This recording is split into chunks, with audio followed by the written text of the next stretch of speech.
Hai semuanya, balik lagi sama calon sarjana.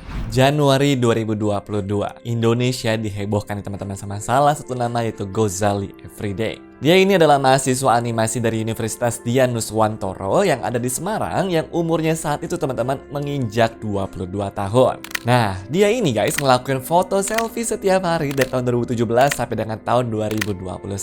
Totalnya 933 foto. Posenya hampir sama, ekspresinya datar, latar belakangnya tuh kursi merah doang. Ya mungkin bisa dibilang persis tuh teman-teman seperti kalau kalian tuh lagi foto buat ngurus paspor ya. Tapi ini dilakukannya selama 5 tahun. Nah, tiba-tiba Doi upload lah foto-foto itu ke OpenSea atau marketplace-nya NFT. Dia taruh harga awalnya tau gak berapa? $3 per fotonya atau sekitar Rp43.000. Murah banget kan? Nah, tapi teman-teman dalam hitungan hari, foto-foto Gozali ini viral. Chef Arnold aja pernah membeli 25 foto sekaligus tuh. Crypto Twitter juga ngebahas gila-gilaan. Floor price-nya tiba-tiba meledak menjadi 0,3 ETH alias sekitar 14 juta rupiah per foto selfie-nya itu. Dalam waktu kurang dari 2 minggu, Gozali menjadi miliarder. Total cuannya tembus 1,5 miliar rupiah. Dia langsung dikontrak juga tuh sama Tokopedia, Ajaib, Lemonilo, ST Indonesia, dan juga sebagainya untuk menjadi bintang iklan. Bayangin, anak Semarang yang awalnya cuma ditertawain sama teman-temannya karena foto selfie setiap hari, mendadak menjadi simbol kesuksesan generasi kripto coba.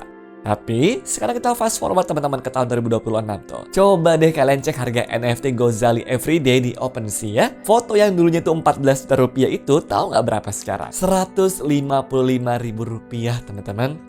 Iya, Rp155.000.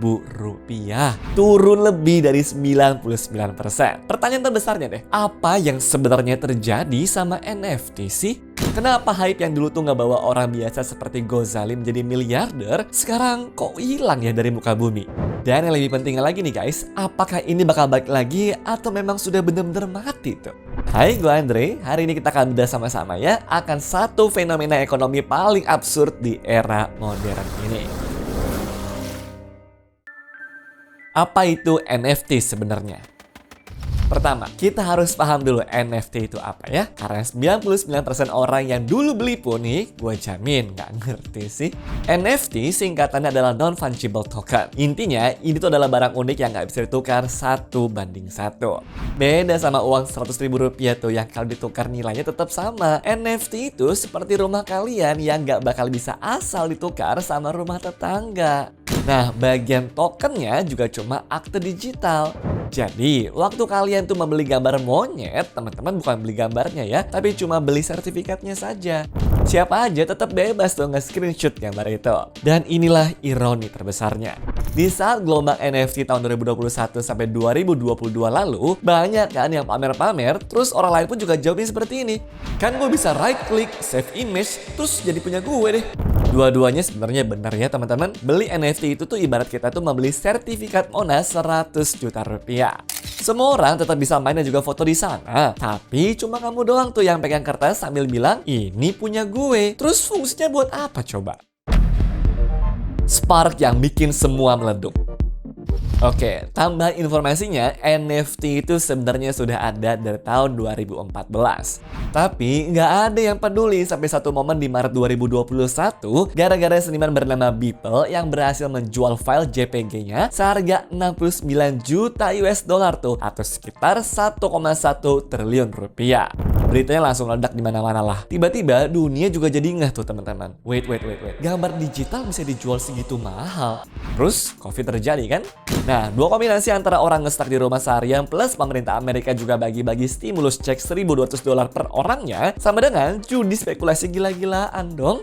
Lahirlah Bored Ape Yacht Club yang mana adalah 10.000 gambar monyet board yang di-generate sama algoritma. Harga awalnya tuh sekitar $200 atau sekitar 3 juta rupiah. Nah, tapi dalam waktu setahun, harga rata-ratanya teman-teman menjadi lebih mahal daripada rumah di pinggiran Jakarta loh. Iya, Bored Ape yang paling mahal itu terjual sekitar 3,4 juta US dollar atau kurang lebih 55 miliar rupiah. Bayangin, itu buat satu gambar monyet.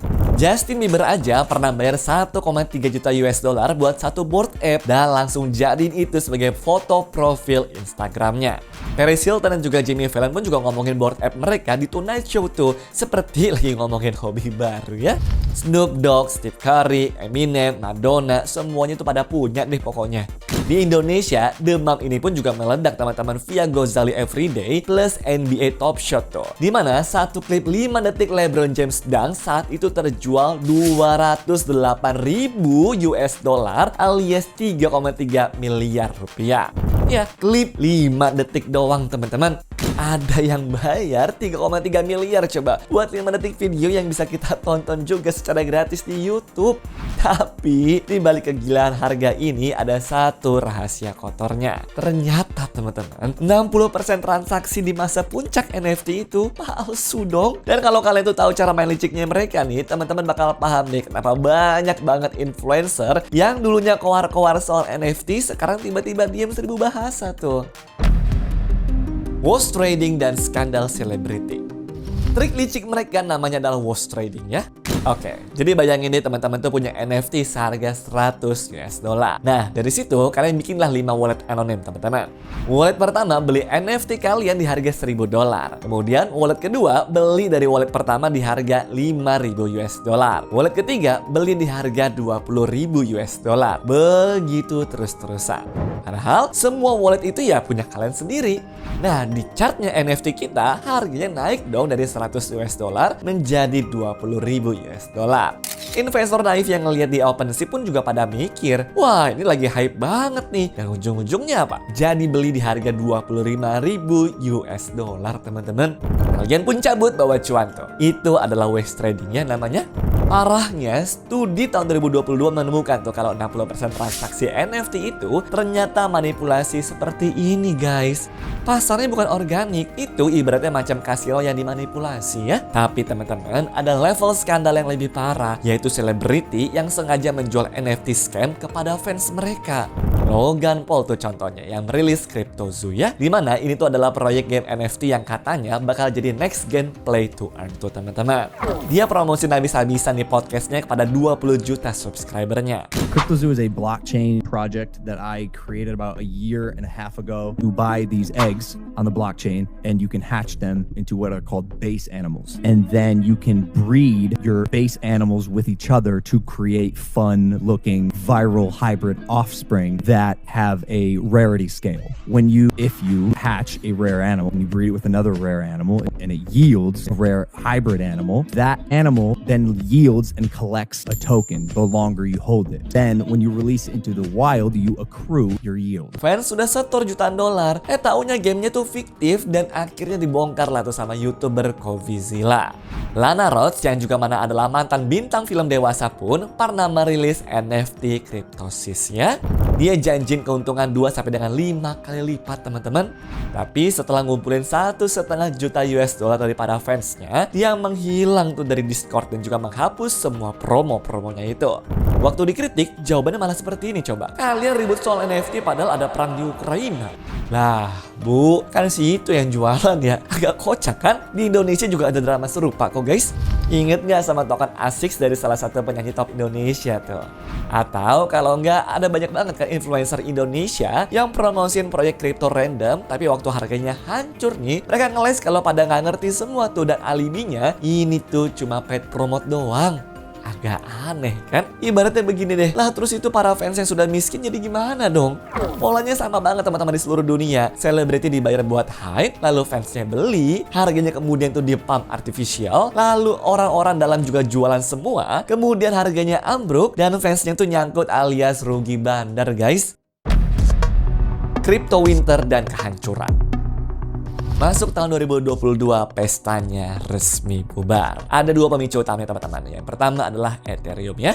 Mata uang kripto yang dipakai buat beli NFT ini anjlok dari 4.700 US dollar ke 994 per koinnya tuh teman-teman. Itu artinya turun 79%.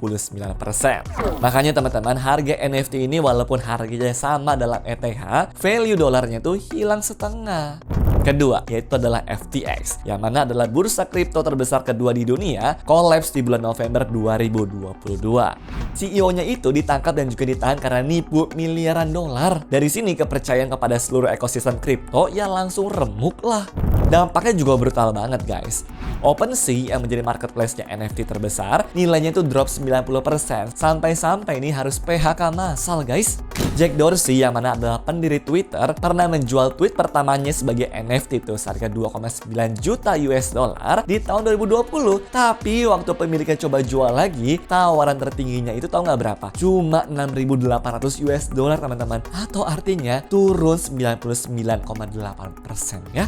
Lalu Bored Ape-nya Justin Bieber yang dulunya 1,3 juta US dollar, sekarang sisanya tahu nggak berapa? 12.000 US dollar teman-teman. Logan Paul pun ya waktu itu beli satu NFT di tahun 2021 seharga 635.000 US dollar. Di tahun 2024 nilainya menjadi 155 US dollar teman-teman. Bored Ape Yacht Club juga secara umum turun 99% dari puncak. Dan Gozali Everyday yang tadi gue ceritain di awal teman-teman, floor price-nya tuh turun dari 14 juta rupiah menjadi sekitar 155.000 rupiah saja. Nah puncaknya teman-teman, studi Deep Gamble pada tahun 2023 menemukan angka paling brutal tuh, yaitu 95% dari semua koleksi NFT yang pernah dibuat sekarang nilainya 0. Ya, 0. 23 juta orang di seluruh dunia tuh punya NFT yang nggak laku dijual dengan harga berapapun guys. Apa kabar Gozali sekarang? Lucunya kalau ngomongin Gozali, banyak yang mungkin ngira kalau dia tuh ikutan rugi. Tapi salah besar teman-teman. Tahun 2024 dia tuh rilis NFT Selfie edisi kedua. Dan kabarnya meraup 28,4 miliar dari presale saja loh. Di tahun yang sama dia juga rilis token kripto yang namanya adalah Gazali ya. Awalnya melonjak tuh ke hampir 10.000 US dollar per tokennya tuh. Tapi nggak lama langsung anjlok ke 7,4 US dollar. Komunitas kripto juga langsung tuduh dia tuh rug pull. Namun Gozali itu membantah dan juga bilang kalau tokennya tuh di vesting. Intinya tapi apapun itu ya kreatornya lah yang sebenarnya menang besar. Dan yang hancur ya orang biasa yang ikutan FOMO tuh guys. Ini persis banget seperti demam emas di Amerika pada tahun 1849. Yang kaya raya bukan yang capek nambang emas, tapi yang jualan celana jeans Levi's kepada para penambang. Closing. Setelah semua kekacauan ini guys, pertanyaannya sekarang deh, apakah NFT punya masa depan? Jawaban jujur gue, iya sih, tapi nggak akan seperti dulu lagi ya. Karena sebenarnya teknologi blockchain di balik NFT itu keren guys. Bayangin teman-teman, tiket konser Coldplay yang ribut perang calo 2 juta rupiah menjadi 8 juta rupiah bisa di-track tuh pakai NFT. Calo pun juga gampang ketahuan. Sertifikat ijazah palsu gimana? Bisa diverifikasi instan via blockchain. Tiket pesawat yang kena scam gimana? Authenticity-nya bisa di-proof digital tuh teman-teman. Dan royalti musisi yang kena potong label bisa otomatis lewat smart contract NFT loh.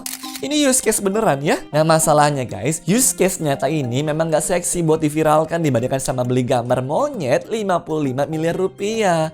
Maka pelajaran terbesarnya, era sosial media dan juga TikTok khususnya itu bikin siklus hype ekonomi itu makin cepat ya.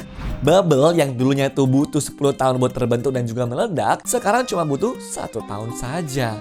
Makanya, kalau ada tawaran investasi yang katanya pasti untung, pastiin deh kalau kamu tuh nanya ke diri sendiri seperti ini guys, itu fungsi nyatanya apa selain spekulasi? Terus, kamu itu tuh masuk sebagai early adopter atau korban terakhir? Jangan sampai nih amit-amitnya itu kalian bernasib sama seperti 23 juta orang yang ujung-ujungnya meluk gambar 0 rupiah ya. Nah, tapi coba teman-teman tuh komen di bawah deh. Kamu nih atau teman kalian ada yang pernah nyangkut waktu beli NFT nggak? Terus kira-kira tren apa sih sekarang ini yang pola itu bakal mirip seperti NFT menurut kalian? Jangan lupa juga buat like, subscribe, dan juga share video ini pada teman kalian semua ya. Biar mereka tuh melek sejarah dan tidak mengulangi kebodohan yang sama ya. Segitu dulu guys untuk video hari ini. Sampai jumpa lagi di video-video selanjutnya. Bye-bye. Anyways, cukup sampai di sini ya guys video hari ini. Sampai jumpa di video selanjutnya. Dah.